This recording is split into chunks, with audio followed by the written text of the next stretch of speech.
বউ দুলালি বউ দুলালি। খুঁজতে খুঁজতে আজকে পাইছি।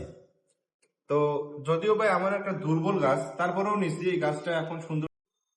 আসসালামু আলাইকুম এভরিওয়ান, ডেইলি লিমন ব্লগে আপনাদের সকলকে আবারও স্বাগত জানাচ্ছি। আজকে চলে এলাম আরেকটি নতুন ভিডিও নিয়ে, সেই সাথে নিয়ে আসলাম কিছু গাছ। আমরা বিকেলবেলা এই গাছগুলো কিনতে গিয়েছিলাম। এটা একটা অর্কিড, এই গাছের নামটা ভুলে গেছি, কি জানি নাম বললো আর কি। আর এটা গতকালকে কিনেছি, এটা হচ্ছে চন্দ্রমল্লিকা। চন্দ্রমল্লিকা যদিও বা এই এখনকার গাছ না, বাট এটা নিয়ে আসছি মানে মাদার গাছ হিসেবে। এখান থেকে আর কি কাটিং করব, কাটিং করে নতুন চারা বানানোর জন্য এই গাছটা নিয়ে আসছি। আর এটা হচ্ছে কটন ক্রিপার, আর কি ফেসবুকে যে নামটা দেখলাম ওইটাই। আর এটার ওখানে ওনারা বললো এটার নাম নাকি কি বউ দুলালি, বউ দুলালি। কি জানি। এই গাছটা হচ্ছে যেখানে গাড়বো সেখান থেকে নিচে ঝুলে যায় আর কি।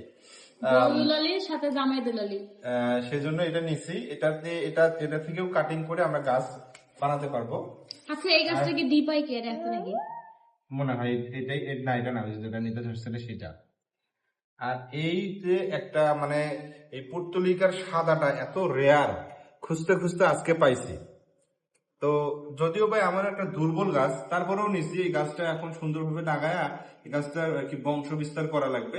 করে এখান থেকে আর কি সাদা ফুলের গাছ আরো বের করতে হবে আমার। যদিও বা এটা অনেক রেয়ার, পাইছি আলহামদুলিল্লাহ। আর এটার মধ্যে আরেকটা গাছ আছে, এটার নাম কি বলছেন? এটা একটা ইনডোর প্ল্যান্ট। এটা ইনডোর প্ল্যান্ট, এটার নাম সঠিক জানি না।